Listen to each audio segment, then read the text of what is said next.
Did you know that 70% of high growth companies are expected to use AI driven marketing by 2025? And that product led growth has helped startups scale up to 10 times faster with fewer resources. And today, I'll be talking about 5 of those strategies that will help you thrive in 2025 and beyond.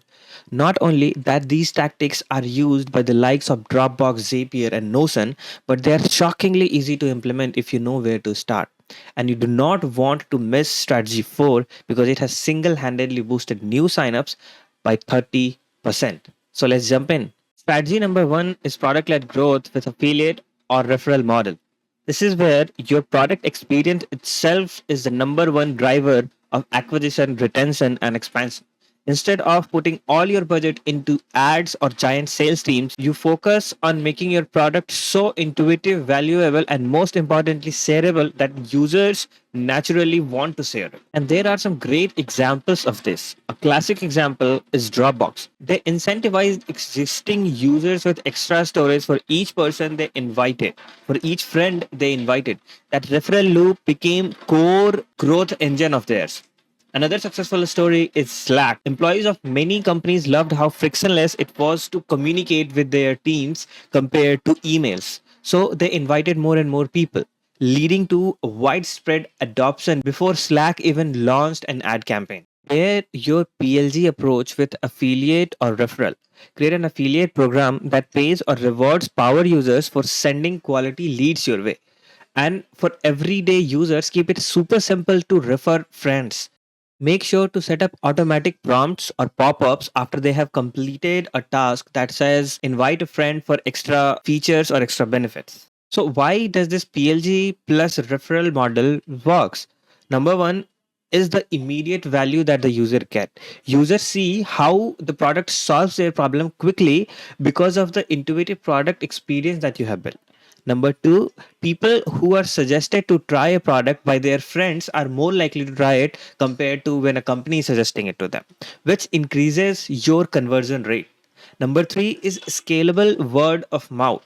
The easier you make it to refer, the more your existing customers will spread the word. Number three is low acquisition cost. Your product does the selling for yourself, so you save on expensive campaigns.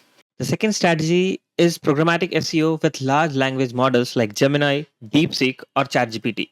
This is one of the best kept secret of high traffic websites. And in 2025, it has been supercharged with large language models and advanced AI. Essentially, you will be creating thousands of optimized unique web pages that targets specific keyword or user questions, and all of that at scale. Zapier is an excellent example. They have systematically built an extensive library of how to and integration pages for each of their app combinations they support. This is programmatic SEO in actions.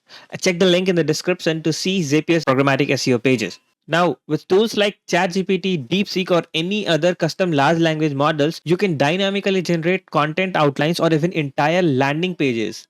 Imagine having page for each city, each niche use case, or every long tail keyword relevant to your product. But important thing here to remember is that you do not let AI run wild. You have to keep these two things in mind. One, quality control. You always have a human editor refine this content generated by the AI to avoid awkward phrasing or inaccuracies. Second, user intent. Make sure each page actually answers a user question. If Google sees your content is irrelevant or spammy, you will lose ranking very quickly. Here's a pro tip: map out your keyword clusters. For each cluster, say SaaS analytics, use AI to generate unique subtopics. For example, SaaS analytics for early stage startups or SaaS analytics for mobile phones. And you will cover a broad range of user queries without burning out your content team. Strategy number three is community building. And it is one of my absolute favorite strategy for sustainable growth. And I'm not talking about just adding a forum to your site, but actually creating a sense of belonging around your product. When people feel like they're part of a community, they become loyal evangelists who stick around and spread the word. Notion has nailed this by empowering their users to create and share templates, build public knowledge bases, and host local meetups. That sense of collaboration makes Notion more than just a note taking app. it has become a movement. Another example is Figma. This design tool has become almost a social network for designers. They host events, encourage user led tutorials, and even highlight coolest community projects on their homepage. In my own experience, I have set up a private Slack group for early adopters. Not only did they share valuable feedback on new features, but they also answer each other's questions, reducing the support time by half. Plus, whenever you announce something new, they amplify it on social media. That's the power of a community that cares. Here are three key tips. Number one, reply to their comments, host Q&A sessions, and celebrate more user milestone compared to product milestones. Second, give them ownership. Let them vote on features, submit ideas, and even shape your roadmap. Number three, recognize top contributors. Show appreciation through shoutouts, badges, and even small perks like free monthly membership or exclusive merch and etc. Fourth strategy is UGC or user generated content. Remember, I teased a 30% referral boost from a single strategy? This is it. When you empower users to actively share what they have achieved or created with your product, you transform them into volunteer marketing team. GoPro has practically built their entire brand around UGC, showcasing jaw dropping adventure footage filmed by everyday users. This content is authentic and aspirational, which resonates way more than polished ads. Even software products are doing this by nudging users at key moments. For example, congrats on finishing your first lesson. Want to share this achievement on social? Or you just completed a killer design, tweet it out.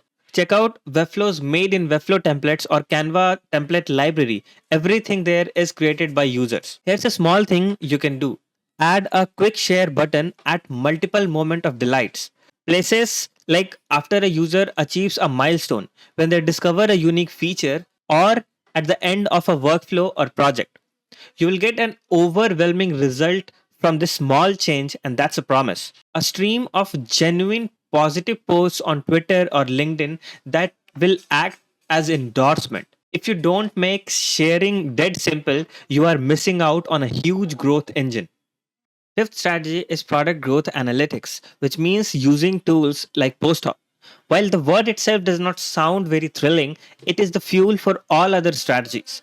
Tools such as PostHog, Mixpanel, or Amplitude show you exactly how a user interact with your product, where they are coming from, what features they love, and what makes them churn and what makes them stick. Think about Netflix. They know your viewing habit better than you do. They use data to serve you with the perfect next show to keep you watching. You might not be at Netflix scale, but even a small analytics setup can deliver huge impact. For example, you can see which onboarding step causes biggest drop off or which feature correlates with highest retention.